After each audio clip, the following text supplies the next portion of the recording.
Our next speaker is Kevin Bracken from the Maritime Union.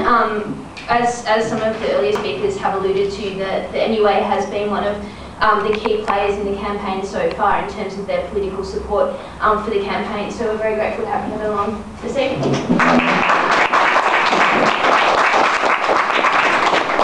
Thank you very much. And we've also, because I'm a president of the Regional Council, we've taken resolutions condemning the intervention.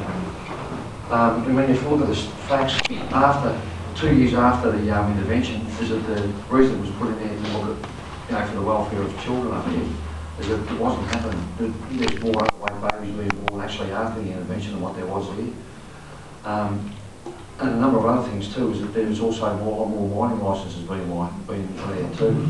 So I don't know how that came into it, but mining licences have been issued to lands. So no doubt there's another agenda here, and the cries that, for protecting children, who wouldn't stand up for that?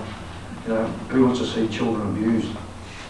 No one does, right? So, but what happens after the intervention's taken over? There's been very few, as I think there's only one area where it was a problem. If it was happening all over, but it wasn't happening, it was happening in one area. After the intervention, after all the police and the military have gone up there, they haven't detected any. There's been no more rises in pieces of child abuse being reported.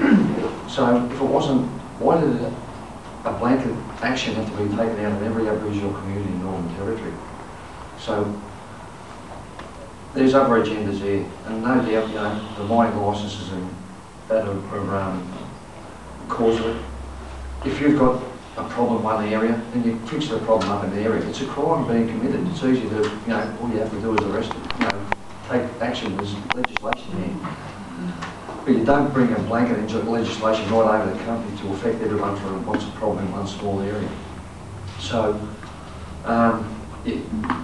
what happens when the people are, when communities haven't got resources, they usually share their resources. And that's how poor people get along anyway.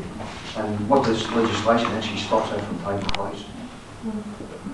If you've only got one place you can, and not only that, speaking of people who are up there, when they stand in line, they can't go into the queue with everyone else. They've got to stand in a lot of the places where they go and buy, they have to stand in a separate queue for everyone else. It's humiliating for people.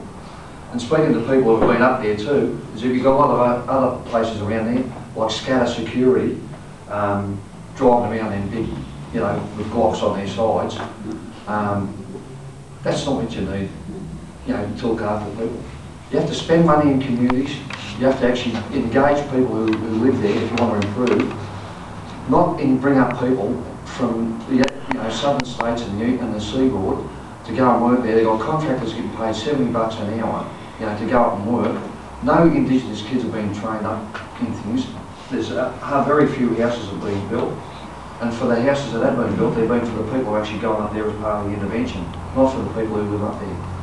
So the action where unionists went up and had a house built in, I can remember the place. That's something that's happened, there was a house built, there was some action taken because people went up there and actually did it, After how many years, 3 years, we've got very few places being built, a lot of money being spent, and no help at all for the people who actually live there. So if you want to help people, you actually go up and engage them. And there's one, a Union Indigenous Alliance has been in West Australia, it's been done with the Northern Land Council, the Kimberley Land Council and the Northern Land Council too, where if there's a major project to be developed, the unions won't sign off on an agreement unless the Indigenous people have signed off, and the Indigenous people won't sign off unless there's an agreement there with the unions too. And part of that agreement is the people who actually live there actually are engaged in real jobs as part of the project too. Not given bullshit jobs as landscape gardeners, but actually getting engaged as part of the project. So if they're things that actually will help people develop up there, not having what they've done in the Northern Territory, or in legislation which limits their ability to, have a say in what goes on in the place, where they won't spend money unless they actually sign over to give up their rights for the land for 40 years. So, and what we have to do, unfortunately, you're right, the two major parties, there's very little difference. There's a number of it's very disappointing that there's two major parties that share similar policies on so many things. But we need to put pressure on them, and I believe the actions that we've taken, which has been started by trade unions, you know, to go up there and actually develop, just to go up there and start them themselves, was what has to be continued there. There's only so much, you know, that governments do, but you find that, you know, politicians follow where people lead. So we need to actually get, and another thing too is that there's so many issues going on around the place, you know. We don't allow ourselves to go, you know, there's not only nuclear issues, you know, there's a nuclear waste plant, you know, being developed up there, or, you know, it looks like all the legislation's being proposed. And Indigenous people, you know, there's the climate, what's going on with the climate, you know, throwing anti-terrorism legislation. All these things are all, you know, putting us all on the back foot. The legislation's very bad.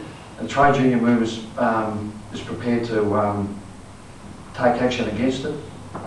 And I suppose after the election we'll probably see a bit more that politicians won't have an excuse because they won't have control, neither will have control of both houses of parliament. So, but it's actually incumbent on people to actually do it. Unless you actually get people agitated for change, it won't happen. It won't be started by politicians. And having this legislation here is a blight on our country.